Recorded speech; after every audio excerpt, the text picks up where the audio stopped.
Hi everybody, how are you today? This is Kim Hamer, live on YouTube, and this is going to be the first vlog in my new playlist called Education Matters. Now this playlist is going to combine a number of different things, but predominantly it's going to be about two areas. So the one area is my experience of coming into the education sector as a trustee, a little bit about my journey, but also some tips about if you're looking to be a trustee, what to expect, and some hints about how to get yourself up to speed and how to make an impact sooner rather than later. And then the second part, it's predominantly about what my thoughts are on education and young people and some ideas and wonderings, I guess, about the sorts of things we're providing, kind of like the good, the bad and the ugly. And I'll be talking about also perhaps some ways that we can set a bit of an example for some of those areas. I went to the school's summer concert this week, and it's my third since I've been a governor, third concert, and I'm starting to recognise that, you know, some of the same girls, and to see them flourish over the year that I've been a governor is just a really beautiful thing to watch. What I saw were four things. So I saw that they had an opportunity to really share their talent and their self-expression. The second thing I love about concerts and events like this is giving the girls and teaching them actually to take their moment. A couple of vlogs ago I talked about the importance of acknowledgement, and it's important to make the space for acknowledgement and be gracious. So what I saw in different forms was these girls stepping forward, some just a little nod to the audience, some actually stopped and took a bow.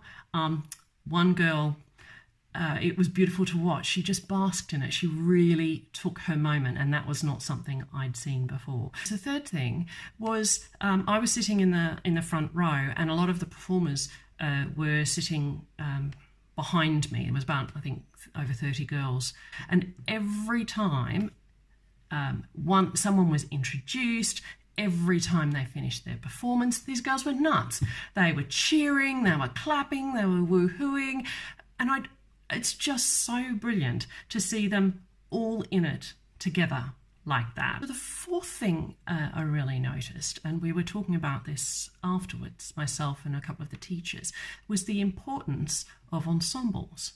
What they were talking about is when you go to other schools, and particularly they were saying grammar schools, what you get a lot is a lot of great soloist performance.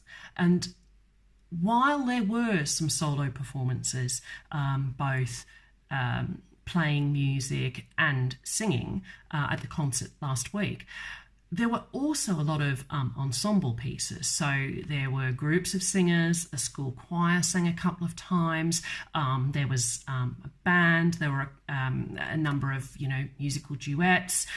And what these teachers were saying is that it's a sign of a really strong music department, that you're able to bring along a choir in the way that this curriculum leader has, and that it creates this opportunity for the girls to work together, to work out their strengths and support each other as part of the performance on the stage.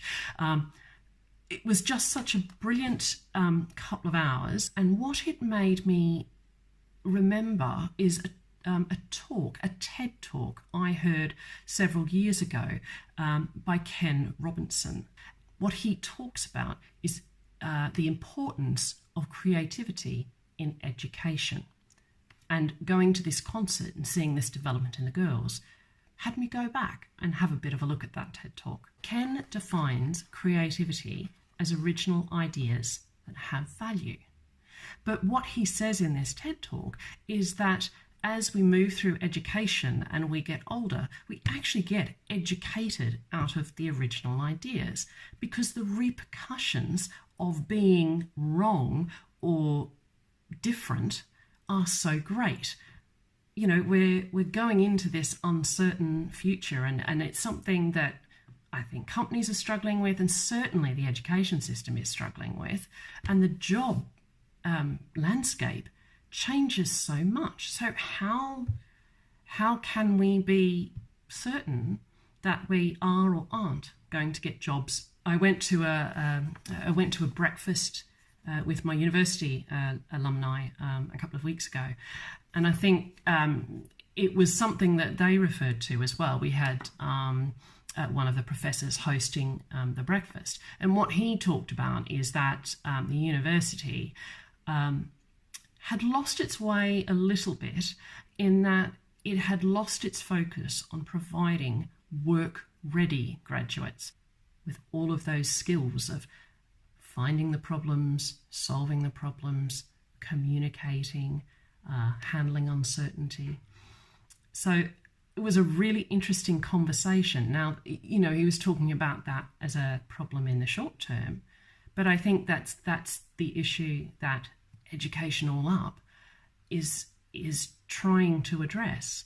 One of the points that is in Ken's video is that the education system or structure in the UK was born out of industrialism. So the subjects that have precedence and are more highly valued are the ones that actually allow you to get a job in that industrial period, allow you to get ahead. But we're not in that period anymore. Now, in innovation, where I work, we often talk about two different types of thinking. Now, it's interesting how these map onto different subject types. So when we're looking at what the problem is to solve and what the solutions might be, what we do is start out with divergent thinking, and that's about creating breadth. So you're going wide, and what you're trying to do is just generate ideas. So you want breadth of ideas, and what you want to try and do is encourage connections, breadth of connections between those ideas. What if? You want breadth of input, so you don't want input from all the same types of people. I think some of the most amazing aha moments I've probably had in my career is as a right brain marketing type thinker with a left brain engineer. 2 or 3 times in my career, you know, we've had great ideas that have led to really successful product launches. So getting variety of input, and then looking at how you get input from individuals versus groups.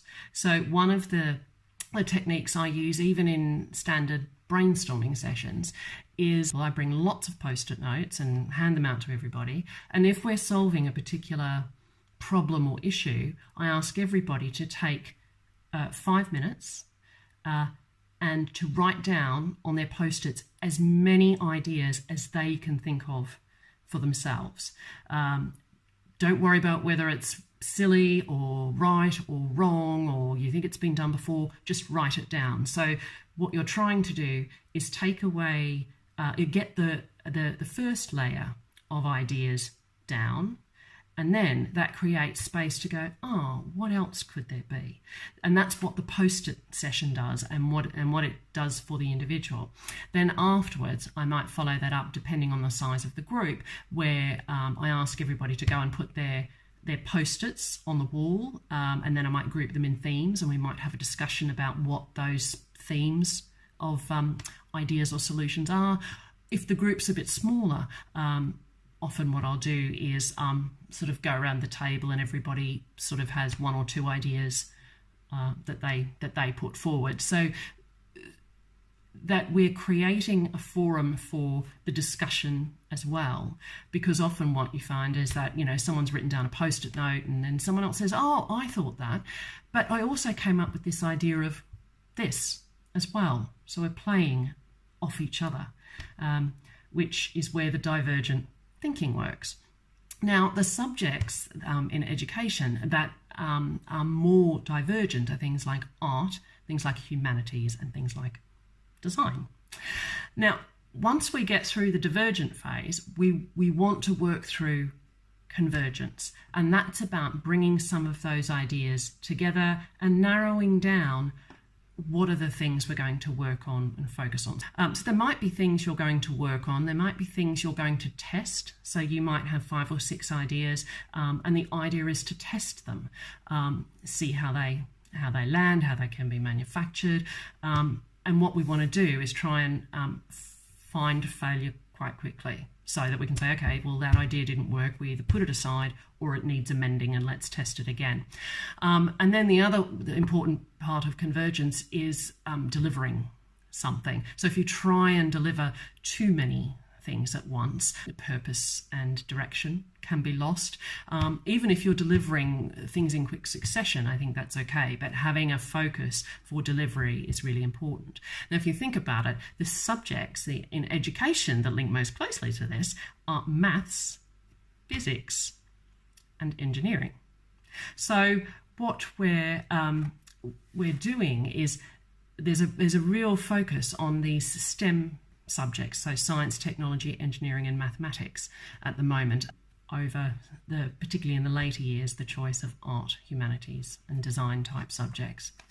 So Ken Robinson talks about creativity being a rich seam, and that we really need to be mining this seam. And I looked up some creativity hacks, and what I'll be doing over the next couple of days is sharing a few of those with you as I try some of them out.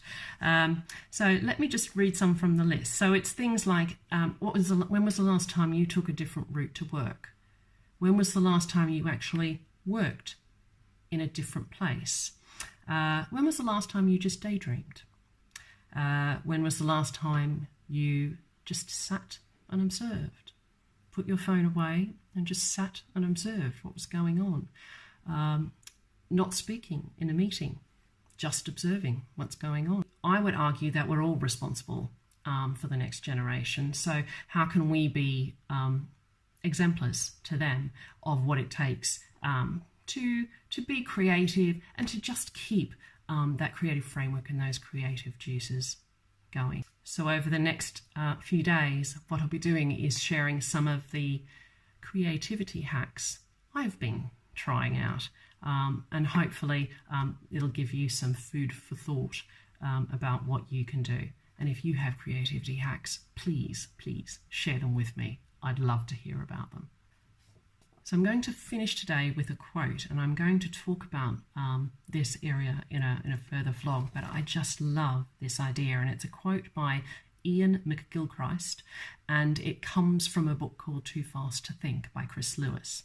And here's how the quote goes. The intuitive mind is a sacred gift, and the rational mind is a faithful servant. We have created a society that honours the servant, but has forgotten the gift.